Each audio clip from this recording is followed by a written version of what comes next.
So without further ado, this is a book series I kind of jumped into, and it's called KingFall, the KingFall series by David Estes.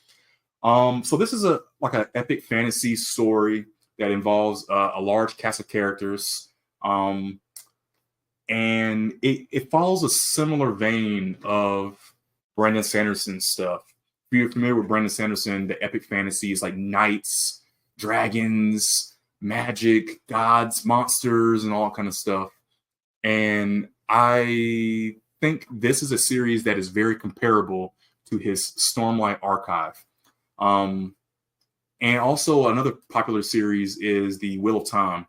That's another one that kind of set the standard of what those big ensemble casts and the epic fantasies are like. And so going back to KingFall series here. Apparently, KingFall is a land. It's a region where all these different characters reside, and they're from different kingdoms and different sets of life and things like that. You got your poor, you got your runaways, you got your nobles, your kings, your knights, and mages, and all that kind of stuff. And it starts off with a few people. One guy, his name is Ando. He's one of my favorite characters. He's like the old grizzled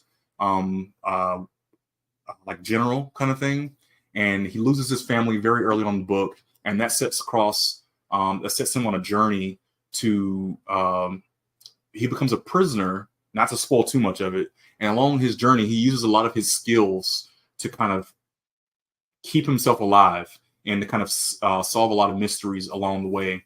Then you have another character is Peony. She's like a princess from another kingdom, and she's like one of those tomboy types. And she comes and she's devoted to, it's like one of those arranged marriages to another kingdom. And the other kingdom is this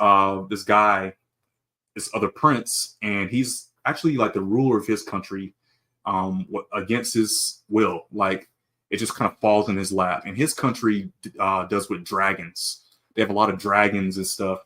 And so those two characters all by themselves are main characters. They have their own points of views where they're tackling different things. So Peony's trying to find her place in life, and it's kind of a whirlwind for her. She's like, I don't want to go here, but then she learns to love him later on, and they're like the best couple in the whole book. And then the guy that she comes to marry is Drake. Him and his brothers have a very complicated relationship, his younger brother and his older brother, and they have this like psychic bond with their dragons. And from that, there's a lot of complications about getting married. And then you have other characters. Another main character that really stood out to me was this guy named Quill. Quill is this young boy. He comes to find out his lineage is a lot more complicated than he thought. And he actually has a lot of powers and stuff that makes him a more formidable foe and friend, depending on what side you're on in the story. And it's a really good, it has a really good pace, a really good set of characters, threat level. They balance each one very well. And it's across 5 books. So the first book is KingFall, kind of sets up everything. The second book is Dragonfall. That's where we really kind of get into more of the tribe of the dragons with Drake. And we see a lot more of the dragons. We see a couple of dragon tribes. And we see a conflict. There's a big battle with dragons that happens in this. It's really cool. The way the author, David Estes, really describes some of the fight scenes. Again, it sets it up in a way that is very similar to Brandon Sanderson. And I really like it. I really highly recommend this series. Mage Falls, the third book. If I'm not mistaken, this is where we get into a lot of the more of the magic, some of the magic wielding characters.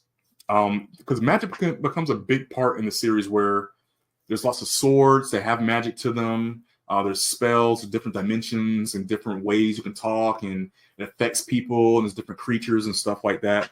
I think that really plays a bigger part in this book. There's another character called Samson.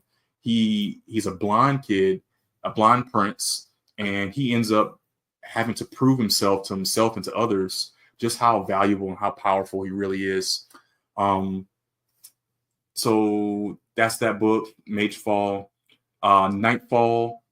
I gotta be honest, I don't remember all the details in Nightfall. as much. I think this one, if I'm not, it's either Magefall or Nightfall that they have some characters die. There's another character named Aislinn, and she's like a godling.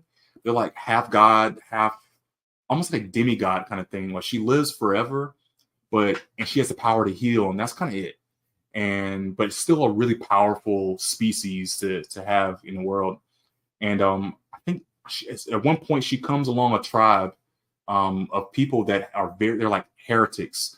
They live by sacrificing and by living by these certain rules of religion and things like that.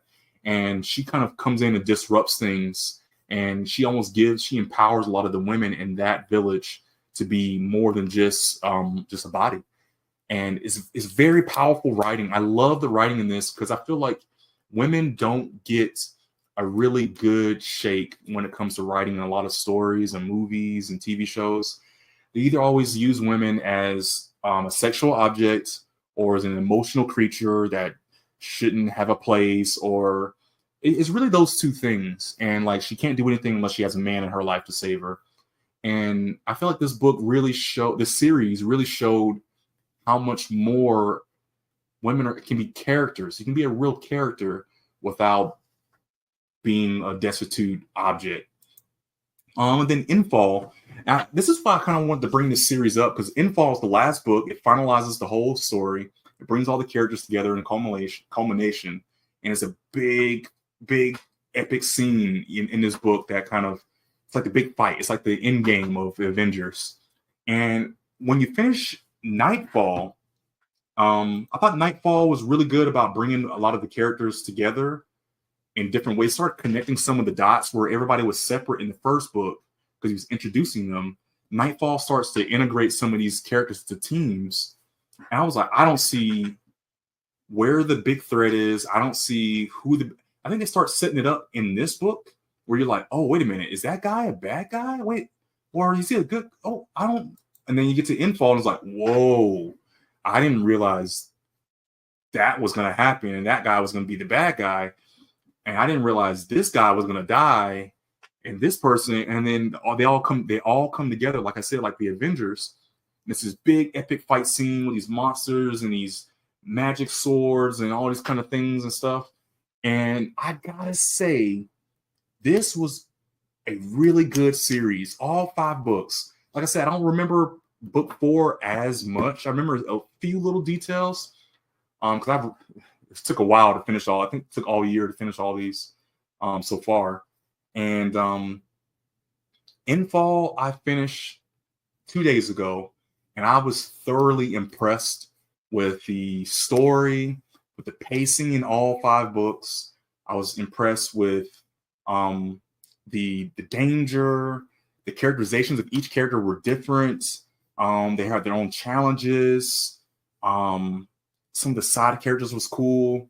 I almost felt like you could continue the story and you could, like the way they beat the threat, it was almost like the bad guy was convinced that he wasn't that bad, and then the threat was gone. And because he believed the best bad guys are like Thanos, where they believe they are doing the right thing. They're just doing it a bad way, and they're justifying the bad thing for a good deed. And that's kind of how this was. And I was like, oh man, you're doing it, you're killing it. So highly recommend if you like epic fantasies, if you like a good story and you want to last a while, not just 1 or 2 books, but you don't want to be too long, like The Wheel of Time was 14 books. I think Infall is a great recommendation for that. And yeah, definitely check it out. Check it out. All right. So I'm going to end that one right there. And then I'm going to just end that.